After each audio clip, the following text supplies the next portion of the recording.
আস্তে আস্তে করে কিন্তু রহমত আমাদেরকে ছেড়ে চলে যাচ্ছে। আসলে কেন জানি না, রমজানের মাসটা খুব তাড়াতাড়ি চলে যায়। আসসালামু আলাইকুম, সবাই কেমন আছেন?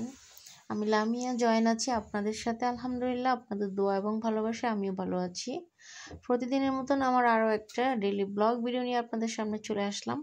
তো বন্ধুরা, আজকে আমি তোমাদের সাথে দুইটা রেসিপি শেয়ার করব। একটা হচ্ছে ডিম আর একটা হচ্ছে একদম হোটেলের মতো মুচমুচে পেঁয়াজু। তো অবশ্যই ভিডিওটা স্কিপ না করে শেষ পর্যন্ত দেখবা। চ্যানেলে নতুন হলে সাবস্ক্রাইব করে দিবে, একটা লাইক দিয়ে ভিডিওটা ফুল ওয়াচ করার অনুরোধ থাকবে। তা আমি এখানে ডিমটাকে সিদ্ধ করে নিয়ে একদম চিলে চিলে সুন্দর করে নিয়েছি। ডিমটাকে এখন হচ্ছে একটু ভেজে নিতে হবে। তো দেখতে থাকো রান্নাটা, আশা করছি তোমাদের অনেক বেশি ভালো লাগবে। আজকে আমি একটু ভিন্ন রকমভাবে ডিমটাকে ভুনা করব। তো আমার ফ্যামিলিতে হচ্ছে সদস্য সংখ্যা কম, তাই আমি ডিমও নিয়েছি 5টা। আসলে আমরা মানে বাচ্চারা ছোট আর হাজব্যান্ড আর আমি। আমার হাজব্যান্ড হচ্ছে রমজান আসলে ভাত খেতে চায় না, একেবারেই খায় না। বাচ্চারা অন্যান্য খাবার খায়, তো যাই রান্না করি না কেন সবটাই থেকে যায়, তাই কম কম করে রান্না করি। তো এখানে আমি পেঁয়াজটা এমনিও দিয়েছি আর পেঁয়াজটা বেটেও দিয়েছি, আদা রসুন পেস্ট, টমেটো পেস্ট দিয়েছি, হলুদ, জিরার গুঁড়ো। ঠিক আছে, তো পেঁয়াজটা আমি এমনিও দিয়েছি, আবার 1 চামচের মতো পেঁয়াজ বাটাও দিয়েছি, টমেটো ব্লেন্ড করে দিয়েছিলাম কয়েকটা কাঁচামরিচ। এই পর্যায়ে ডিমগুলো দিয়ে দিলাম।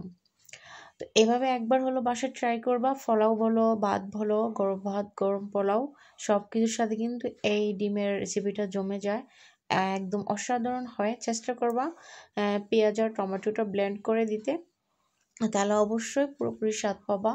আর অবশ্যই বাসায় এভাবে ট্রাই করে আমাকে জানাবা, আমার কমেন্ট করে জানাবা।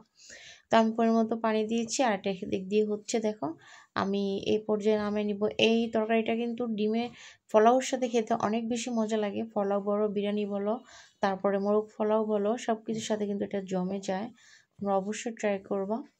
তো রহমতের মাস কিন্তু চলে যাচ্ছে, অবশ্যই বেশি বেশি রহমতের জন্য দোয়া করতে হবে। রমজান মাস থাকতে থাকতেই আল্লাহ তাআলা যেন আমাদের সকলকে হেফাজতে রাখে।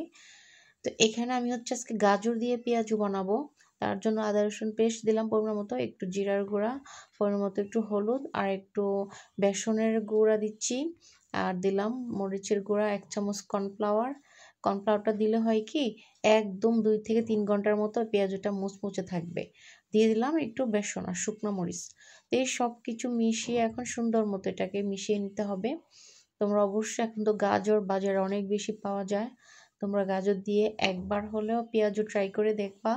মানে কি যে মজা হয়। আমার 6 বছরের ছেলে মাশাল্লাহ, 3 বছরের ছেলে মাশাল্লাহ, ওরা আজকের এই পেঁয়াজুটা অনেক মজা করে সস দিয়ে খেয়েছে। আর ভিডিওটা করার পর খাওয়ার পরেই বয়সটা দেওয়া হচ্ছে, তার জন্য বলতে পারতেছি। আর আমি প্রায় বানাই পাতাকপি দিয়ে, তারপর হচ্ছে গাজর দিয়ে আমি এগুলো বিকেলের নাস্তা হিসেবে চায়ের সাথে করে দেই। বাচ্চারা খায়, হাজব্যান্ড খায়, অনেক বেশি মজা হয়। তোমরা অবশ্যই ট্রাই করবা এই পেঁয়াজুর এই গাজরের এই পেঁয়াজুটা। ঠিক আছে, তো দেখো কতটা সুন্দর হয়েছে। এরকম গাঢ় গাঢ় কিন্তু থাকতে হবে, বেশি পাতলা করলে কিন্তু মুচমুচে হবে না। আর হোটেলের পেঁয়াজুগুলো মুচমুচে থাকে, সেটার কারণ হচ্ছে ওনারা ওটার মধ্যে কর্নফ্লাওয়ার দেয়, তার জন্য মুচমুচে থাকে। তোমরা মুচমুচে করতে চাইলে অবশ্যই একটু, যদি অনেক সময় পর্যন্ত মুচমুচে রাখতে চাও, তাহলে অবশ্যই কিন্তু 1 চামচ কর্নফ্লাওয়ার তোমরা দিতে পারো। কর্নফ্লাওয়ার কিন্তু যে কোনো মুদি দোকানে তোমরা পেয়ে যাবে। ঠিক আছে, তো এখানে আমি এক এক করে সবগুলো পেঁয়াজ এখন ভেজে নিব। তো পেঁয়াজগুলো এক এক করে ভেজে নিচ্ছি। তোমরা কে কোথায় থেকে আমার ভিডিও দেখো অবশ্যই একটু কমেন্ট করে জানাবা, আমার ভিডিও কেমন হয় তাও জানাবা। খারাপ হলেও আমার ভিডিওটা কমেন্ট করে জানাই দিবা যে কেমন হচ্ছে। আর তোমরা কী ধরনের ভিডিও চাও অবশ্যই তাও আমাকে কমেন্ট করে জানাবে, আমি সে ধরনের ভিডিও করার চেষ্টা করব।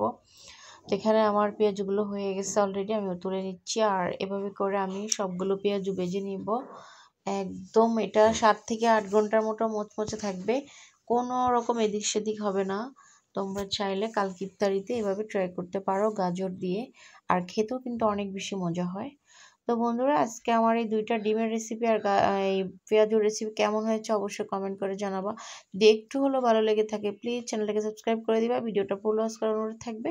আজকের মতো আমি এখানেই বিদায় নিচ্ছি। সবাই অনেক বেশি ভালো থাকবে এই মাহ রমজানে, সুস্থ থাকবে। আল্লাহ হাফেজ।